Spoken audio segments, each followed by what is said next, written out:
ಪ್ರಿಯ ವಿದ್ಯಾರ್ಥಿಗಳೇ, ಈಗಾಗಲೇ ಹೋದ ಕ್ಲಾಸಲ್ಲಿ ನಾವು ನಾನ್ ಪ್ರಾಫಿಟ್ ಆರ್ಗನೈಜೇಷನ್ ಬಗ್ಗೆ ಓಪನಿಂಗ್ ಕ್ಯಾಪಿಟಲ್ ಫಂಡ್ ಕಂಡುಹಿಡಿಯೋದ್ರ ಬಗ್ಗೆ ಹೇಳ್ತಾ ಬಂದಿದ್ದೀವಿ. ಅದರ ಜೊತೆಗೆ classify the following for receipts items and capital items how to the classification ಬಗ್ಗೆ ಕೂಡ ಮಾಡ್ತಾ ಬಂದಿದ್ದೀವಿ. So today discussed for the non profit organisation to asked by the questions for 12 marks, very important to the every year also they asked by receipts and payment account and calculations of income and expenditure account and balance sheet. So here you see one problem will be asked for this chapter. ಈ ಚಾಪ್ಟ್ರಲ್ಲಿ ಒಂದು problem ಇದೆ. So 12 marks ಕ್ವಶನಲ್ಲಿ ಬರ್ತಕ್ಕಂಥದ್ದು ಯಾವ ರೀತಿಯಾಗಿ ಪ್ರಶ್ನೆಗಳನ್ನು ಕೇಳ್ಬೋದು ಅಥವಾ ಯಾವ ರೀತಿಯಾಗಿರ್ತಕ್ಕಂಥ ಪ್ರಶ್ನೆಗಳು ಯಾವ ರೀತಿ ಬರ್ಬೋದು ಅನ್ನುವಂಥದ್ದು ನಾವು ನೋಡಿದಾಗ ನಾನ್ ಪ್ರಾಫಿಟ್ ಆರ್ಗನೈಜೇಷನಲ್ಲಿ ಇದರಲ್ಲಿ ನ್ಯೂ ನಾನ್ ಪ್ರಾಫಿಟ್ ಆರ್ಗನೈಜೇಷನ್ ಥರ ಬರ್ತದೆ ಇದು. So existing non profit organisations ಅಂತಂದರೆ ಅದು balance sheet, receipts and payment accounts and adjustments ಕೊಡ್ತಾ ಬರ್ತಾನೆ. But new non profit organisations ಇದ್ದಾಗ ಅದರಲ್ಲಿ ಕೇವಲ receipts and payments account other than for adjustments. After they asked for the how to be prepared by the income and expenditure account and balance sheet ಕೇಳ್ತಾ ಬರ್ತಾರೆ.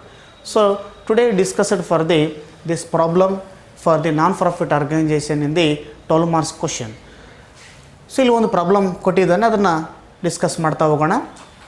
So cricket club of Mangalore was started on 1/4/2013. So cricket club of Mangalore was started in 1/4/2013ಗೆ start ಮಾಡಿದ್ದಾರೆ. So it's receipts and payment account for the year ending. So receipts and payment account for the year ಎಂಡಿಂಗ್ನಲ್ಲಿ so 31/3/2014ನಲ್ಲಿ year ending ಆಗಿದೆ. ಯಾವುದು? Receipts and payment account. ಕೆಳಗೆ ಕೊಟ್ಟಿದ್ದಾರೆ was as follows. So ಕೆಳಗಡೆ ಇರ್ತಕ್ಕಂಥದ್ದು ಏನು ಕೊಟ್ಟಿದ್ದೀವಿ ಅದನ್ನು ಫಾಲೋ ಅಪ್ ಮಾಡಬೇಕು ಅಂತ ಹೇಳ್ತಾರೆ. So make it for the open the receipts and payment account ಕೊಟ್ಟಿದ್ದಾರೆ.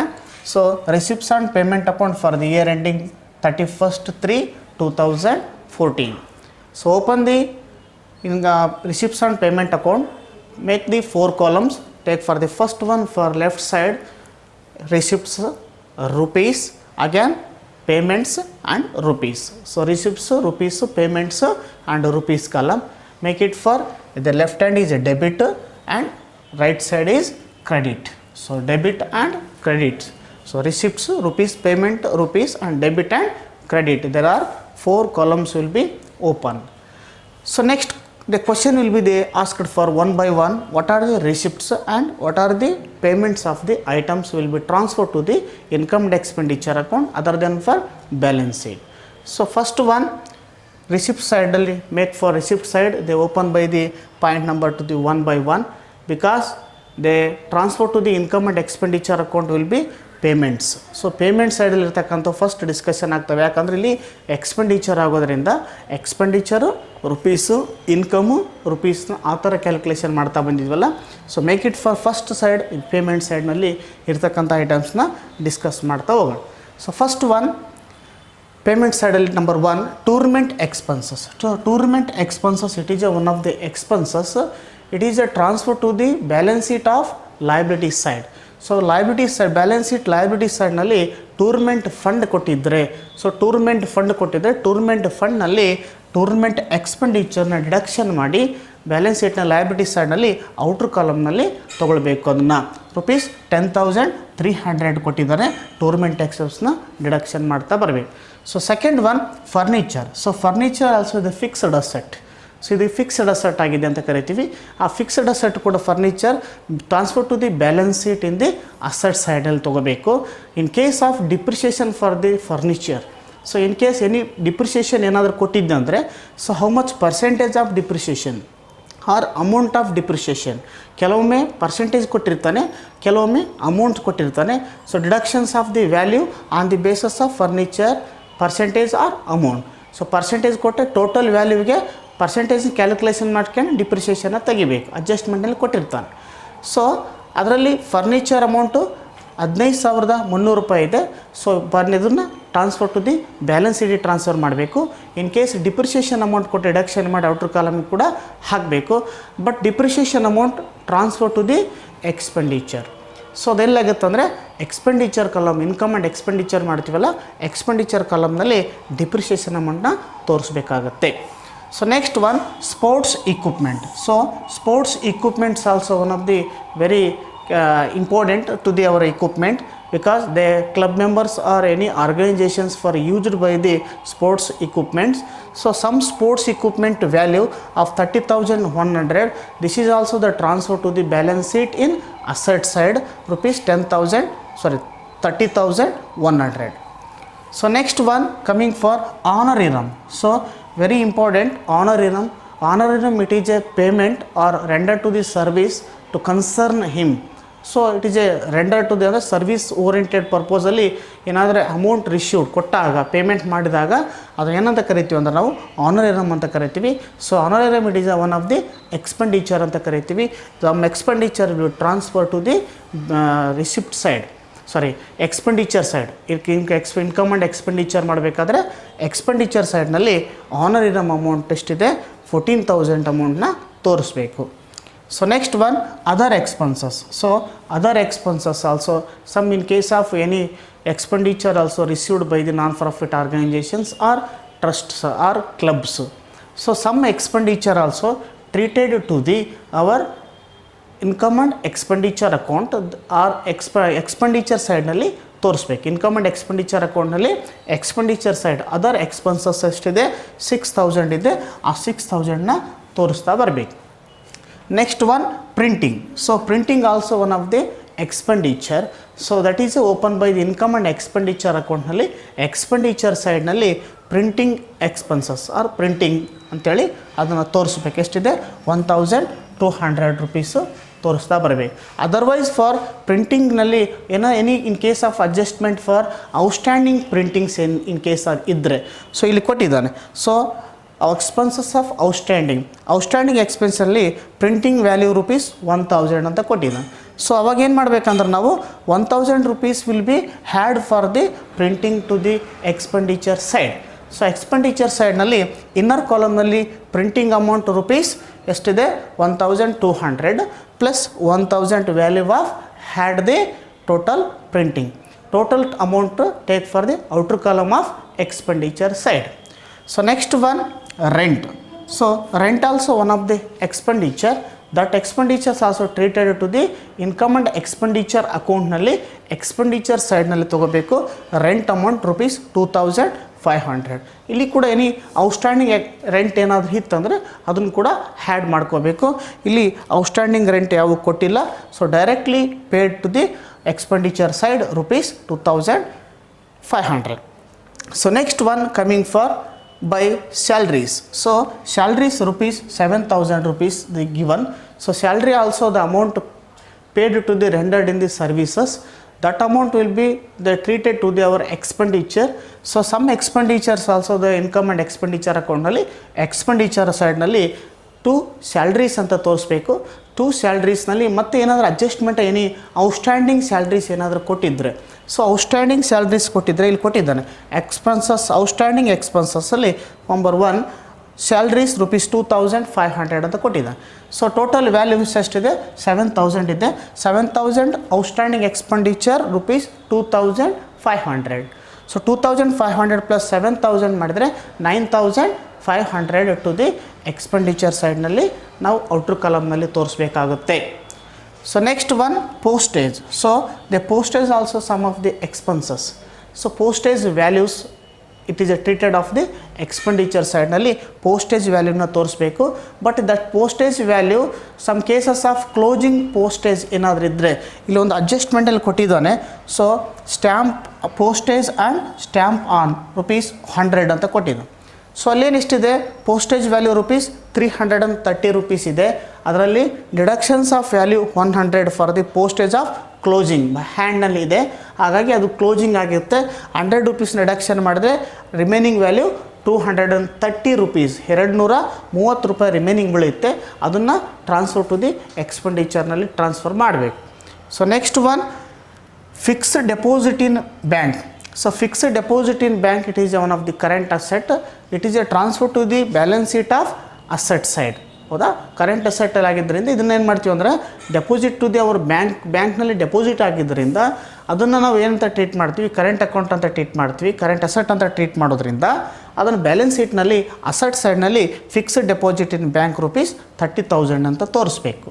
So next point is cash balance. So cash balance also in case of balance is remaining amount, that amounts rupees 4,770 rupees also they are transferred to the balance sheet in asset side.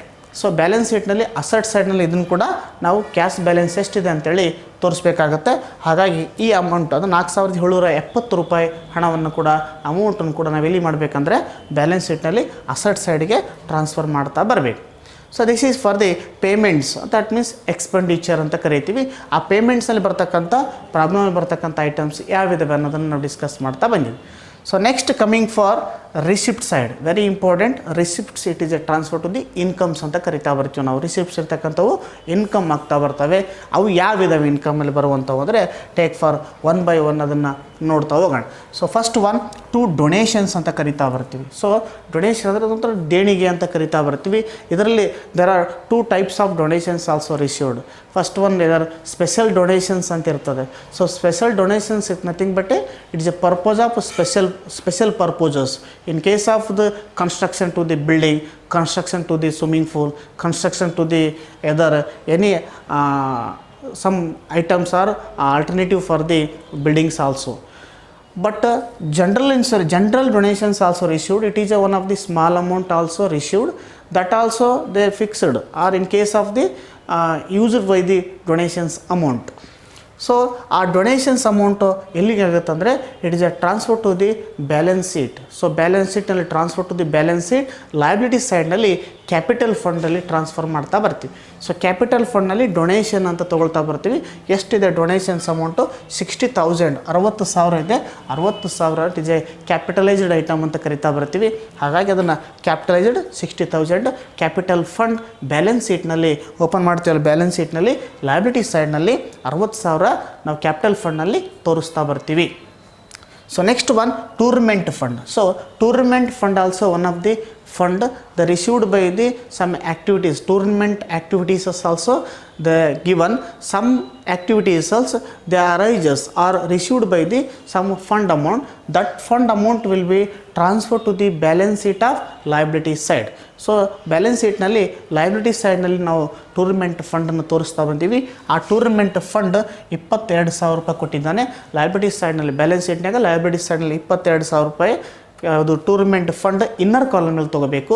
ಯಾಕಂದರೆ tournament expenditure ಕೊಟ್ಟಿದ್ದಾನೆ. ಈಗಾಗಲೇ ನಾನು ಹೇಳ್ತಾ ಬಂದೆಲ್ಲ, tournament expenditure ಕೊಟ್ಟಿದ್ದಾನೆ. ಆ tournament ಎಕ್ಸ್ಪೆಂಡಿಚರ್ನ balance ಶೀಟ್ನಲ್ಲಿ inner column 22,000 minus ಎಷ್ಟಿದೆ 10,300 deduction ಮಾಡಿದರೆ ರಿಮೈನಿಂಗ್ ಅಮೌಂಟ್ನ ಔಟರ್ ಕಾಲಮ್ ಮೇಲೆ ತೊಗೊಳ್ತಾ ಬರಬೇಕು. So next one, life membership fee. So life membership it is a one of the income ಅಂತ ಕರಿತೀವಿ ನಾವು. So life membership fee or entrance fee, some adjustment is given, you take for adjustment. So you see entrance fee on life membership fee are to be capitalised ಅಂತ ಕರೀತಾನೆ. So life membership fee and entrance fee ಎರಡು ಕೂಡ capitalised item ಆಗಿದ್ದಾವೆ. Sometimes ಏನು ಮಾಡ್ತಾನೆ ಅಂದರೆ of the capitalised ಅಂತ ಕರೀತಾನೆ. So half amount will be transfer of the income, some another half amount will be transfer of the balance sheet ಅಂತ ಕರಿಬೋದು. ಸೊ ಇಲ್ಲಿ ಏನು ಕೊಟ್ಟಿದ್ದಾನೆ ಅಂದರೆ total entrance fee and life membership fee. So total ಅಮೌಂಟೇ ಕೊಟ್ಟಿದ್ದಾನೆ ಟು ಬಿ ಕ್ಯಾಪಿಟಲೈಸ್ಡ್ ಅಂತ ಕರೀತಾರೆ. ಸೊ ಹಾಗಾದರೆ ನಮಗೆ ಲೈಫ್ ಮೆಂಬರ್ಶಿಪ್ ಎಷ್ಟಿದೆ? 5,000 ಇದೆ. Entrance fee or admission fee, so that is also 1,000 rupees ಇದೆ. ಸೊ ಆ ಎರಡು ಐಟಮ್ಸ್ಗಳನ್ನು, ಎರಡು ಪಾಯಿಂಟ್ಸ್ಗಳನ್ನು ಏನು ಮಾಡ್ಬೋದು ಅಂದರೆ ನಾವು ಬ್ಯಾಲೆನ್ಸ್ ಶೀಟ್ನಲ್ಲಿ ಕ್ಯಾಪಿಟಲ್ ಫಂಡ್ ಅಂದರೆ ಬ್ಯಾಲೆನ್ಸ್ ಶೀಟ್ನಲ್ಲಿ ಲಯಬಿಲಿಟಿ ಸೈಡ್ನಲ್ಲಿ ಕ್ಯಾಪಿಟಲ್ ಫಂಡಿಗೆ ಟ್ರಾನ್ಸ್ಫರ್ ಮಾಡ್ತಾ ಬರಬೇಕು. Life membership fee 5,000 will be capital ಫಂಡ್ನಲ್ಲಿ ತೋರಿಸ್ಬೇಕು ನಾವು ಯಾವಾಗ liability side of balance sheet. So next entrance fee ಕೂಡ 1,000 ಇದೆ. ಇದನ್ನು ಕೂಡ ಬ್ಯಾಲೆನ್ಸ್ ಶೀಟ್ನಲ್ಲಿ ಲಯಬಿಲಿಟಿ ಸೈಡ್ನಲ್ಲಿ 1,000ನ ಕ್ಯಾಪಿಟಲ್ ಫಂಡ್ನಲ್ಲಿ ತೋರಿಸ್ತಾ ಬರಬೇಕು. So next one, fee from functions ಅಂತ ಕರಿತಾ ಬರ್ತೀವಿ. So very important, fee from functions. Some functions activities to the our trust are club, to the cricket club of our Manglore. So some amount for the received, some fee also received, some fee, that fee it is treated to the our income. So ಅದನ್ನೇನಂತ ಕರಿತೀವಿ ಅಂತ ನಾವು income ಅಂತ consider ಮಾಡ್ತಾ ಬರ್ತೀವಿ. So amount of rupees 24,000. So ಇದನ್ನೆಲ್ಲಿ consider ಮಾಡಬೇಕಂದ್ರೆ expenditure and income ಅಥವಾ ಇನ್ಕಮ್ ಆ್ಯಂಡ್ ಎಕ್ಸ್ಪೆಂಡಿಚರ್ ಅಕೌಂಟ್ನಲ್ಲಿ ಇನ್ಕಮ್ ಸೈಡ್ನಲ್ಲಿ ಡೈರೆಕ್ಟಾಗಿ ಅಲ್ಲಿ ಏನು ತೊಗೋಬೇಕಂದ್ರೆ by fee from functions rupees 24,000 ರೂಪೀಸ್ನ ತೋರಿಸ್ತಾ ಬರಬೇಕು. So next one to subscription ಅಂತ ಕರೀತಾರೆ. So subscription amount the received for the members ಹೌದಾ. ಸೊ ಅಲ್ಲಿ every one members trust they open by the trust subscriptions to the our subscription amount they received by the all elected members. So subscription amount rupees 10,000, that amount also they treated to the our income ಅಂತ ಕರಿತಾ ಬರ್ತೀವಿ. So ಆ ಟ್ರಸ್ಟಿಗೆ income ಆಗಿದ್ದರಿಂದ ಆ ಇನ್ಕಮ್ನ ಏನಂತಲೇ ತೋರಿಸ್ತೀವಿ ಅಂತಂದರೆ income and expenditure ಅಕೌಂಟ್ನಲ್ಲಿ income ಸೈಡ್ನಲ್ಲಿ ತೋರಿಸ್ತಾ ಬರ್ತೀವಿ ಬೈ ಸಬ್ಸ್ಕ್ರಿಪ್ಷನ್ ರುಪೀಸ್ 10,000 ಅಂತ ತೋರಿಸ್ತಾ ಬರ್ತೀವಿ. ಸೊ ಒಂದು ವೇಳೆ ಸಬ್ಸ್ಕ್ರಿಪ್ಷನ್ ಅಮೌಂಟ್ನಲ್ಲಿ in case of outstanding subscription ಇತ್ತಂದರೆ ಸೊ ಅಡ್ಜಸ್ಟ್ಮೆಂಟಲ್ಲಿ ಕೊಟ್ಟಿದ್ದಾನೆ ಔಟ್ಸ್ಟ್ಯಾಂಡಿಂಗ್ ಸಬ್ಸ್ಕ್ರಿಪ್ಷನ್ ಅಂತ ಕೊಟ್ಟಿದ್ದಾನೆ. So see subscription for due for 2013 and 14 for rupees 2,000 ಅಂತ ಇದೆ. Subscription due for 2013 and 14 rupees 2,000 ಇದೆ. ಸೊ ನಾವು ಯಾವಾಗ ಮಾಡ್ತಾ ಇದ್ದೀವಿ ಅಂದರೆ 14ನಲ್ಲಿ ಮಾಡ್ತಾ ಇದ್ದರಿಂದ 13 and 14ನಲ್ಲಿ ನಾವು ಮಾಡ್ತಾ ಇದ್ದರಿಂದ ಹಾಗಾಗಿ ಔಟ್ಸ್ಟ್ಯಾಂಡಿಂಗ್ ಸಬ್ಸ್ಕ್ರಿಪ್ಷನ್ ಆಗ್ತಾ ಬರ್ತದೆ. ಸೊ ಅದನ್ನು ಎಲ್ಲಿ ತೊಗೋಬೇಕಂತಂದರೆ ಇನ್ಕಮ್ ಸೈಡ್ನಲ್ಲಿ ತೊಗೋಬೇಕು. ಇನ್ಕಮ್ ಸೈಡ್ನಲ್ಲಿ subscription amount of value rupees 10,000 plus had outstanding subscription rupees 2,000. Outstanding subscription rupees 2,000 total 12,000 rupees take for the outer column.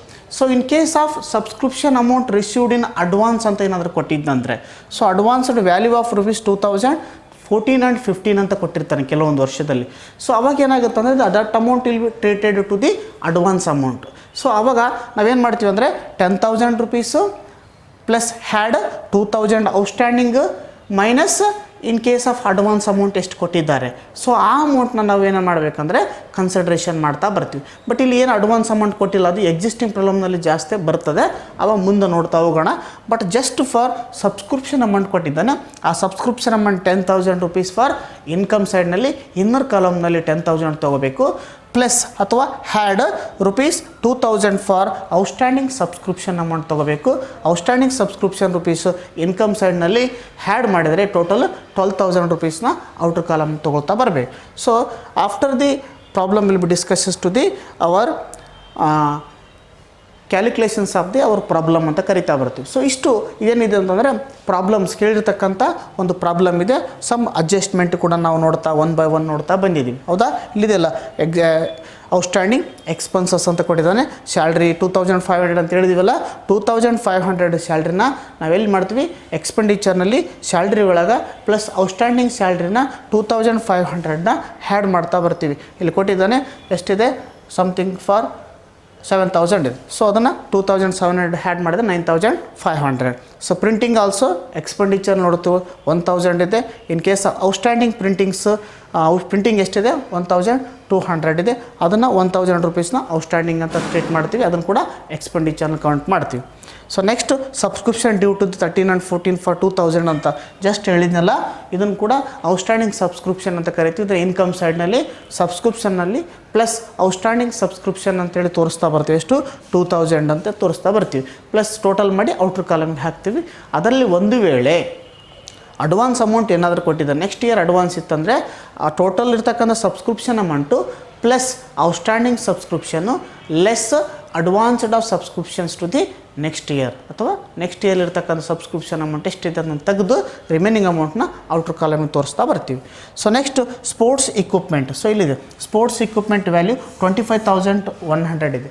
So 25,100 sports equipments values ಇದೆ. ಸೊ ಇಲ್ಲಿ ಕೂಡ ಸ್ಪೋರ್ಟ್ಸ್ ಇಕ್ವಿಪ್ಮೆಂಟ್ ವ್ಯಾಲ್ಯೂ 30,100 ಕೊಟ್ಟಿದ್ದಾನೆ. 30,100 ಕೊಟ್ಟಿದ್ದಾನೆ. ಇಲ್ಲಿ 25,100 ರೂಪಾಯಿ the value. So sports values where it is a 31/3/2014ಗೆ ಕೊಟ್ಟಿರ್ತಕ್ಕಂಥ value. So ಅದನ್ನೇನು ಮಾಡ್ತೀವಿ ಅಂದರೆ ನಾವು ಎಕ್ಸ್ಪೆಂಡಿಚರ್ ಸೈಡ್ನಲ್ಲಿ ಸೊ ಬೈ ಸ್ಪೋರ್ಟ್ಸ್ ಇಕ್ವಿಪ್ಮೆಂಟ್ನಲ್ಲಿ ಏನು ಮಾಡ್ತೀವಿ ಅಂದರೆ 30,100 ಮೈನಸ್ 25,100 ಡಿಡಕ್ಷನ್ ಮಾಡಿದರೆ ರಿಮೈನಿಂಗ್ 5,000 ರೂಪೀಸ್ನ ಎಕ್ಸ್ಪೆಂಡಿಚರ್ ಅಂತ ತೋರಿಸ್ತೀವಿ. ಅಲ್ಲಿ ಇನ್ಕಮ್ ಆ್ಯಂಡ್ ಎಕ್ಸ್ಪೆಂಡಿಚರ್ ಅಕೌಂಟ್ನಲ್ಲಿ ಎಕ್ಸ್ಪೆಂಡಿಚರ್ ಅಂತ ತೋರಿಸ್ತಾ ಬರ್ತೀವಿ. So next entrance fee and life membership are to be capitalised. ಈಗಾಗಲೇ ಆಲ್ರೆಡಿ ಹೇಳಿದ್ನಲ್ಲ ನಾನು, capitalised items will be transfer to the balance sheet for liability side, for capital fund will be transferred. So capital ಫಂಡ್ನಲ್ಲಿ ಏನು ಮಾಡ್ತೀವಿ ನಾವು liabilities balance ಶೀಟ್ನ liabilities ಸೈಡ್ನಲ್ಲಿ capital ಫಂಡಿಗೆ ಯಾವನ್ನು ಮಾಡ್ತಾ ಬರ್ತೀವಿ ಅಂತಂದರೆ ಎಂಟ್ರೆನ್ಸ್ ಫೀ. ಸೊ ಇಲ್ಲೆಷ್ಟಿದೆ ಇಲ್ಲಿ entrance fee amount 1000, next life membership fee 5000. ಇವೆರಡೂ ಕೂಡ ಎಲ್ಲಿಗೆ ಟ್ರಾನ್ಸ್ಫರ್ ಆಗ್ತಾವೆ ಅಂದರೆ ಬ್ಯಾಲೆನ್ಸ್ ಶೀಟ್ನಲ್ಲಿ ಲಯಬಿಲಿಟೀಸ್ ಸೈಡ್ನಲ್ಲಿ ಕ್ಯಾಪಿಟಲ್ ಫಂಡಿಗೆ ಟ್ರಾನ್ಸ್ಫರ್ ಮಾಡ್ತಾ ಬರ್ತೀವಿ. ಹಾಗಾಗಿ ಎರಡು ಕೂಡ ಕ್ಯಾಪಿಟಲೈಸ್ಡ್ ಆಗ್ತಾ ಬರ್ತವೆ. So next coming for close the ending of the our problem, what will be the asked for the prepared. So you see the asked by the prepared the question for cricket club of Mangalore. So number 1 income and expenditure account. So solutions of income and expenditure account ಮಾಡಿರಿ ಅಂತ ಹೇಳಿದ್ದಾನೆ. Second 1 balance sheet as on 31/3/2014. So ಮತ್ತೊಂದು ಏನು ಹೇಳಿದಾನೆ ಅಂದರೆ balance ಶೀಟ್ನ open ಮಾಡಿ ಯಾವಾಗ 31/3/2014. ಹಾಗಾಗಿ ಎರಡು ನಾವು ಕ್ಯಾಲ್ಕುಲೇಷನ್ ಮಾಡ್ತಾ ಬರಬೇಕು ಇದನ್ನು. So income and expenditure account open ಮಾಡಬೇಕು. Income and expenditure account open ಮಾಡಿದಾಗ ಅಲ್ಲಿ ಬರ್ತಕ್ಕಂಥದ್ದು in case of surplus or deficit. So surplus is nothing but in case of expenditure ಸೈಡಲ್ಲಿ excess of expenditure over income ಇದ್ದಾಗ ಅಲ್ಲಿ surplus amount ರಿಶೂಡ್ ಆಗ್ತಾ ಬರ್ತದೆ. ಆ surplus amount to the transfer for the balance sheet liability ಸೈಡ್ನಲ್ಲಿ capital ಫಂಡ್ನಲ್ಲಿ had ಮಾಡ್ತಾ ಬರ್ತೀವಿ ನಾವು ಅದನ್ನು. ಅದರ್ವೈಸ್ ಫಾರ್ ಡೆಫಿಸಿಟ್ ಇತ್ತಂತಂದರೆ ಅವಾಗೇನು ಮಾಡ್ತೀವಿ ಡೆಫಿಸಿಟ್ನಲ್ಲಿ ಎಕ್ಸಸ್ ಆಫ್ ದಿ ಇನ್ಕಮ್ನಲ್ಲಿ ಮಾಡ್ತಕ್ಕೆ ಬಂದ excess of income over expenditure ಇದ್ದಾಗ ಅಲ್ಲಿ ಕೂಡ ಡೆಫಿಸಿಟ್ ಆಗ್ತಾ ಬರ್ತದೆ. ಹೌದಾ, ಆ ಡೆಫಿಸಿಟ್ ಅಮೌಂಟ್ನ ಕೂಡ ನಾವು ಬ್ಯಾಲೆನ್ಸ್ ಶೀಟ್ನಲ್ಲಿ ಲಯಬಿಲಿಟಿ ಸೈಡ್ನಲ್ಲಿ ಕ್ಯಾಪಿಟಲ್ ಫಂಡ್ನಲ್ಲಿ ಡಿಡಕ್ಷನ್ ಮಾಡ್ತಾ ಬರ್ತೀವಿ. ಆವಾಗ ನಮಗೆ ಬ್ಯಾಲೆನ್ಸ್ ಶೀಟ್ನಲ್ಲಿ ಟ್ರಾನ್ಸ್ಫರ್ ಆಗ್ತಾ ಬರ್ತದೆ. ಹಾಗಾಗಿ ಈ ಕ್ಯಾಪಿಟಲ್ ಐಟಮ್ಸ್ ಕೂಡ ಯಾವುದು ಎಂಟ್ರೆನ್ಸ್ ಫೀ ಲೈಫ್ ಮೆಂಬರ್ಶಿಪ್ಗಳನ್ನು ಕೂಡ ಟ್ರಾನ್ಸ್ಫರ್ ಮಾಡ್ತಾ ಬರ್ತೀವಿ. ಇಷ್ಟು ಬ್ಯಾಲೆನ್ಸ್ ಶೀಟ್ಗಳನ್ನು ಪ್ರಿಪ್ರೇಷನ್ ಮಾಡ್ತಕ್ಕಂಥದ್ದಾಗುತ್ತೆ. ಸೊ ಭಾಳ ಕೇರ್ಫುಲ್ಲಾಗಿ 1 by 1 ನಾವು ಸೊಲ್ಯೂಷನ್ಸ್ ಯಾವ ರೀತಿಯಾಗಿ ಮಾಡಬೇಕು, how to the open by the income and expenditure account and balance sheet ಅನ್ನೋದನ್ನು ಕೂಡ ನೋಡ್ತಾ ಹೋಗೋಣ. ಭಾಳ ಈಸಿ ಇರ್ತದೆ ಕೂಡ. 12 ಮಾರ್ಕ್ಸ್ ಕ್ವಶನ್ ಕೇಳುವಂಥದ್ದು ಕೂಡ ನ್ಯೂ ನಾನ್ ಪ್ರಾಫಿಟ್ ಆರ್ಗನೈಸೇಷನಲ್ಲಿ ಇದೇ ಥರ ಕೇಳ್ತಾ ಬರ್ತಾನೆ. ರಿಸಿಪ್ಟ್ಸ್ ಐಟಮು ಪೇಮೆಂಟ್ ಐಟಮ್ಸ್ಗಳನ್ನು ಹೆಂಗೆ ಕನ್ಸಿಡರ್ ಮಾಡಬೇಕು, ಮತ್ತು ಇನ್ಕಮ್ ಆ್ಯಂಡ್ ಎಕ್ಸ್ಪೆಂಡಿಚರ್ನ ಹೆಂಗೆ ಅಕೌಂಟ್ನ ಹೆಂಗೆ ಓಪನ್ ಮಾಡಬೇಕು, ನೆಕ್ಸ್ಟ್ ಡೆಫಿಸಿಟ್ ಸರ್ಪ್ಲಸ್ನ ಹೆಂಗೆ ಕಂಡುಹಿಡಿಬೇಕು, ನೆಕ್ಸ್ಟ್ ಬ್ಯಾಲೆನ್ಸ್ ಶೀಟ್ನ ಹೆಂಗೆ ಮಾಡಬೇಕು, ನಂತರ ಬ್ಯಾಲೆನ್ಸ್ ಶೀಟ್ ಕ್ಲೋಸಿಂಗ್ ಬ್ಯಾಲೆನ್ಸ್ ಟ್ಯಾಲಿನ ಕೂಡ ಹೆಂಗೆ ಕನ್ಸಿಡ್ರೇಷನ್ ನಾವು ಅಡ್ಜಸ್ಟ್ಮೆಂಟ್ ಪ್ರಕಾರ ಟ್ರಾನ್ಸ್ಫರ್ ಮಾಡಬೇಕು ಅನ್ನೋದನ್ನು ಕೂಡ ನಾವು ಇಲ್ಲಿ ಏನು ನೋಡಿದ್ದೀವಿ ಅಂದರೆ ಒಂದು ಪ್ರಾಬ್ಲಮ್ನಲ್ಲಿ ನಾವು ಗಮನಿಸ್ತಾ ಬಂದಿದ್ದೀವಿ. ಓಕೆನಾ. So next the solutions of the income and expenditure account and balance ಶೀಟಿಗೆ ಹೋಗ್ತಾ ಹೋಗೋಣ.